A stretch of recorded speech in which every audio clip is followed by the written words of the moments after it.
எல்லோரும் நல்லா இருக்கீங்களா? இன்றைக்கான பதிவு நம்மளோட வாழ்க்கைங்க. யாரோ எழுதியது அல்ல உன் வாழ்க்கை.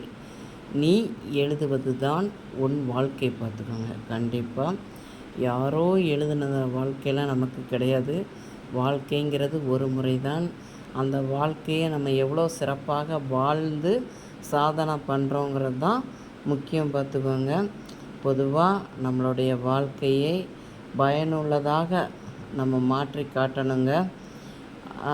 மாற்றி காட்டி சாதனை பண்ணணும். பார்த்துக்கோங்க. நம்ம வாழ்க்கையில் நிறைய ஆசைகள்லாம் இருக்கும். பார்த்துக்கோங்க. அந்த ஆசைகள்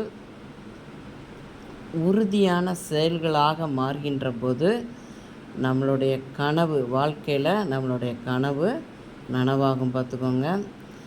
நம்ம வாழ்க்கையில் பார்த்திங்கன்னா நம்ம செய்து வருகின்ற நம்ம என்ன வேலை செய்கிறோங்கிறது முக்கியம் கிடையாதுங்க. எந்த வேலையாக இருக்கட்டுமே, நம்ம இப்போ ஒரு க்ளீன் பண்ணுற வேலை பார்த்தா கூட சொல்கிறேன், எந்த வேலையாக இருந்தாலும் நம்ம வாழ்க்கையில் ஆர்வத்துடனும் உற்சாகத்துடனும் சிறப்பாக அந்த வேலையை செய்வேன்னு சொல்லி நம்ம ஒரு சபதம் எடுத்துக்கிடணும். பார்த்துக்கோங்க. அதே மாதிரி நம்ம வாழ்க்கையில் செய்ய முடியாத வேலைகள்லாம் இருக்கும். பார்த்திங்களா?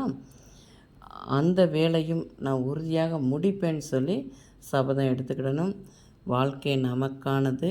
நம்ம வாழ்க்கை நம்ம எவ்வளோ சிறப்பாக வாழ்கிறோங்கிறது தான் வாழ்ந்து சாதனை பண்ணணும். பார்த்துக்கோங்க. இந்த பதிவு உங்களுக்கு பிடிச்சிருந்தால் பார்வதி வீட்டு சமையலுக்கு ஆதரவு கொடுங்க. ஓம் சாய்ராம்.